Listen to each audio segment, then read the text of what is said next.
بس ایک ہی بات ہمارے پاس بچی تھی جسے ہم کشمیری زبان کہتے ہیں، یہ بھی ہم نے چھوڑ دیا۔ مسلم زائے ماجن، ہمیں کہ ہم مسلمان ماؤں سے مسلمان پیدا ہوئے تھے، مگر افسوس لوگ پت رسم و رواجن، شریعت مصطفی کو ہم نے نہیں دیکھا، ہم نے یہ دیکھا کہ سین رسم کیا سین رواج کیا، ہم نے اس کو دیکھا۔ مسلم زائے ماجن لگ پت رسم و رواجن، ہے نا؟ کہ میرے دوستو اسی ضمن میں قرآن پاک کی آیت کریمہ میں نے آپ حضرات کے سامنے تلاوت کرنے کا شرف حاصل کیا۔ اسی ضمن میں ہمارا رب ہم سے بھول گیا، ہمیں رسول بھول گیا، ہمیں استاد بھول گیا، ہمیں امام بھول گیا، ہمیں ماں باپ بھول گئے، کیون ایسا مسلمان مصطفیٰ کریم صلی اللہ علیہ وسلم کا جو فرامین ادھر سے قرآن پاک نے ارشاد فرمایا، اے ایمان والو جو تمہیں رسول دیں اسے لے لو، جسے رسول تمہیں انکار کرے اسے چھوڑ دو۔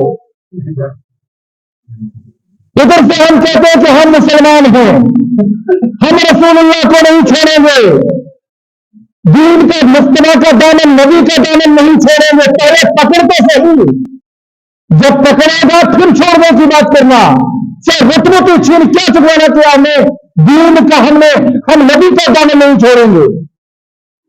پہلے قرآن کا دامن، پہلے نبی کا دامن پکڑو تو صحیح، جب آپ نبی کا دامن نہیں پکڑو گے تو کہیں چھوٹے گا، کیونکہ جس کسی نے بھی مصطفیٰ کریم کے چہرے کو دیکھا، جس نے نبی کے ہاتھ میں ہاتھ دیا، وہ یا تو صحابی بن گیا، کوئی ابو بکر بن گیا، کوئی صدیق اکبر بن گیا، کوئی عمر فاروق بن گیا، کوئی عثمان غنی بن گیا، کوئی علی بن گیا۔ بلال حبش کا رہنے والا کالی صورت، جب اس نے مصطفیٰ کریم کو دامن پکڑا تو بلال حبشی حبش کا غلام، حبش کا رہنے والا غلام، امیہ بن خلف کا غلام، اور حضور صلی اللہ علیہ وسلم نے جب اس کا دامن پکڑا نبی کا تو دنیا کا امام بن گیا۔ جب تک بکے نہ تھے کوئی خریدا نہیں تھا، جب تک بکے نہ تھے کوئی پوچھتا نہ تھا، تم نے خرید کر مجھے انمول کر دیا۔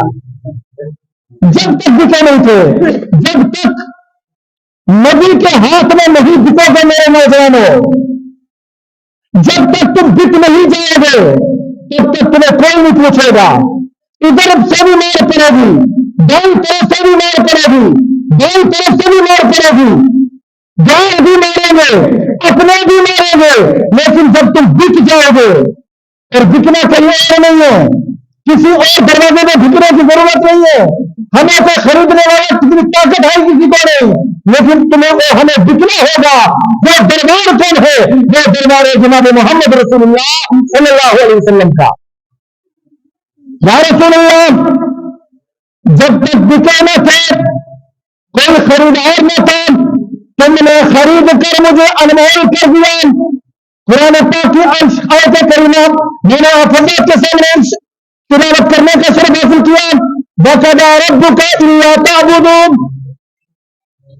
اللہ حکم دیتا ہے اے میرے بندے میرے سوا کسی کی عبادت نہ کرنا، میرے سوا کسی کی پوجا نہیں کرنا، مارنے والا نہ ہو، جلانے والا نہ ہو، اٹھانے والا نہ ہو، عزت دینے والا نہ ہو، ذلیل کرنے والا نہ ہو، جب چاہو جسے چاہو عزت دے دو، جب چاہو جسے چاہو بادشاہ دے دو، جب چاہو جسے چاہو فقیر بنا دو، جب چاہو جسے چاہو گداگر بنا دو۔ سب سے عبادت کرنے کے لیے اگر کوئی ذات ہے وہ ذات جناب محمد اللہ جل شانہ ہوگی۔ اس کے دوسرے نمبر پر اللہ ارشاد فرماتا ہے وَبِالْوَالِدَيْنِ إِحْسَانًا، ماں باپ کے ساتھ احسان کرو۔ پچھلے جمعے کو میں نے آپ کو ایک بات بتائی تھی، ایک گنہگار تھا،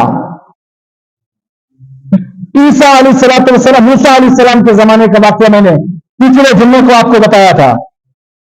یہ بار بار آیتیں نہیں آتی ہیں، بار بار واقعات نہیں آتے ہیں، بار بار باتیں نہیں آتی ہیں. جو بات ایک بار نکل جاتی ہے پھر وہ دوبارہ یاد نہیں کر آتی ہے. سمجھ جایا کریں، اشارہ سمجھا کریں. عقل مند رہا اشارہ کافی ہے، عقل مند کے لیے اشارہ کافی ہے. پچھلے جملے کو میں نے آپ کو بتایا تھا میرے دوستوں، میں نے بتایا تھا موسیٰ کے زمانے کا ایک شرابی، موسیٰ کے زمانے کا ایک اللہ کو بھولا ہوا، نہ نماز نہ روزہ نہ زکات. اللہ نے پوچھا یا اللہ، اللہ سے پوچھا یا اللہ میرے سے جنت میں کون ہوگا؟ کہا کہ فلاں کیسے ہوگا؟ حکم ہو گیا، پریشان ہوا. بے نمازی یہ، جھوٹ بولنے والا یہ، مکاری کرنے والا یہ، بدماشی کرنے والا یہ، یا اللہ اس کی ادا تجھے کون سی پسند آ گئی؟ میرے سے جنت میں رکھا. کیا ادا ہے اس کے ساتھ؟ نماز یہ نہیں پڑھتا ہے، اللہ کا کوئی حکم نہیں مانتا ہے. خدایا ان سے کیا ادا ہے اس کی پسند کہ تو نے اس کو موسیٰ کا ہمسایہ جنت میں بنایا؟ اللہ نے کہا میں نہیں بتاؤں گا، جا کے خود ہی دیکھ لو. موسیٰ پیچھے ہو لیا، واپس سنانا مقصد نہیں ہے، اور اشارہ کر کے نکل جاؤں گا. موسیٰ کو کیا دیکھا وہاں پر؟ نہ بے نمازی ہے، نہ روزہ نہ زکات نہ کچھ. دیکھو بدتمیزی، جو گراہک آتا ہے دوست بھی لیتا ہے، پیسہ بھی لیتا ہے، بدتمیزیاں بھی کر رہا ہے، دو خلاف بھی کر رہا ہے. لیکن ایک ہی ادا پسند آئی جو وہ ماں کی خدمت کرتا تھا، ماں باپ کی خدمت کرتا تھا. ماں کے پاس آیا، ماں کو کھانا کھلایا. رات کے تہجد کے وقت ماں اٹھی، کہا کہ اے مولا میرے بچے کی نافرمانیوں کی طرف مت دیکھنا، میرے بچے کی نافرمانیوں کو مت دیکھنا، میرے بچہ بے نمازی ہے، بیٹی ہے، لیکن اس کو نہیں دیکھنا، یہ میری خدمت کرتا ہے، میری اس خدمت کے سلے میں اپنی ماں کو کچھ رکھا ہے، اس کے سلے میں تو اس کو موسیٰ علیہ السلام کا ہمسایہ اسے جنت میں بنا دینا. ایک بے نمازی، ایک روزہ نہ رکھنے والا، اور دوسرے واقعہ سنانے والے دوستوں، ایک طرف صحابی رسول ہے، ایک طرف وہ بے نمازی نافرمان شرابی گنڈا یہ سمجھا. لیکن اللہ نے ماں کی خدمت کے سلے میں اسے کیا کیا؟ موسیٰ کا ہمسایہ بنایا. لیکن ایک طرف صحابی رسول نبی کے ہاتھ میں کرنا پڑا ہوا، بار بار نبی کا چہرہ دیکھتا ہے. توجہ رکھنا، بڑی تیری بات کہہ رہا ہوں. صحابی رسول ہے، نبی کے ہاتھ میں ہاتھ دیا ہوا ہے، بک چکا ہے، موت کا وقت قریب آیا، جان نکل نہیں رہی ہے، موت کا وقت قریب ہے، سختی پر سختی ہو رہی ہے، سکرات کا وقت سخت ہو گیا ہے، جان ہی نہیں نکل رہی ہے، اسرائیل سے کشتیاں چل رہی ہے، جان نہیں نکل رہی ہے. میرے آقا کریم صلی اللہ علیہ وسلم تشریف لائے. میرے صحابی مردہ کیوں نہیں ہے؟ کلمہ کیوں نہیں آ رہا ہے؟ کلمہ زبان پر کیوں نہیں آ رہا ہے؟ پوری زندگی عبادت کی ہے. صحابی ہے صحابی. صحابی سمجھتے کسے کہتے ہیں؟ جس نے ایمان کی حالت میں نبی کو دیکھا ہو اسے صحابی کہتے ہیں. صحابی ہے، یہ غیر نہیں ہے، ہماری طرح نہیں ہے. صحابی ہے، نبی کے دور کا آدمی ہے، لیکن کلمہ نہیں آ رہا ہے، جان کنی لگی ہوئی ہے، سکرات کا وقت لگا ہوا ہے، لیکن روح قبض نہیں ہو رہی ہے. اتنے میں کیا ہوتا ہے؟ میرے آقا تشریف لاتے ہیں. میرے آقا صلی اللہ علیہ وسلم تشریف لائے. کہا کہ مر کیوں نہیں رہا ہے؟ روح کیوں نہیں قبض ہو رہی ہے؟ کہا یا رسول اللہ نمازی ہمارے ساتھ تھا، آپ کے پیچھے نماز پڑھتا تھا، تکبیر اولیٰ کے ساتھ نماز پڑھتا تھا، سارا کچھ کرتا تھا، روزہ بھی رکھتا تھا، زکات بھی دیتا تھا، حج بھی کیے ہیں. یا رسول اللہ معلوم نہیں کون سا عمل ایسا کیا ہے کہ جو اس کو مرتے ہوئے کلمہ نصیب نہیں ہو رہا ہے، مر نہیں رہا، جان نہیں نکل رہی ہے، اور اس کا کلمہ معاملات ہے، سکرات کا عالم اس پر سخت ہو رہا ہے. میرے آقا صلی اللہ علیہ وسلم نے ارشاد فرمایا اس کے ماں باپ کو تلاش کرو کہاں ہیں. ماں باپ کے ساتھ بدتمیزی کرنے والوں، کچھ بھی ہو تمہارا ماں باپ تمہارے لیے ماں باپ ہے. اگر کسی کے لیے بھی کچھ نہیں ہے تمہارے لیے بہت کچھ ہے. میں نے آپ کو یہ واقعہ سنا رہا ہوں، اسے عبرت حاصل کر لینا. خدا کی قسم تمہاری عبادتیں منہ پر مار دی جائیں گی جب تک خدا نہیں ملے گا.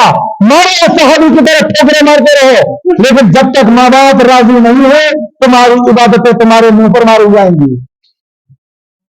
صحابی رسول ہے، بار بار نبی کو دیکھتا ہے. ہم خواب میں دیکھ جائیں بڑی خوش قسمت ہو جاتے ہیں.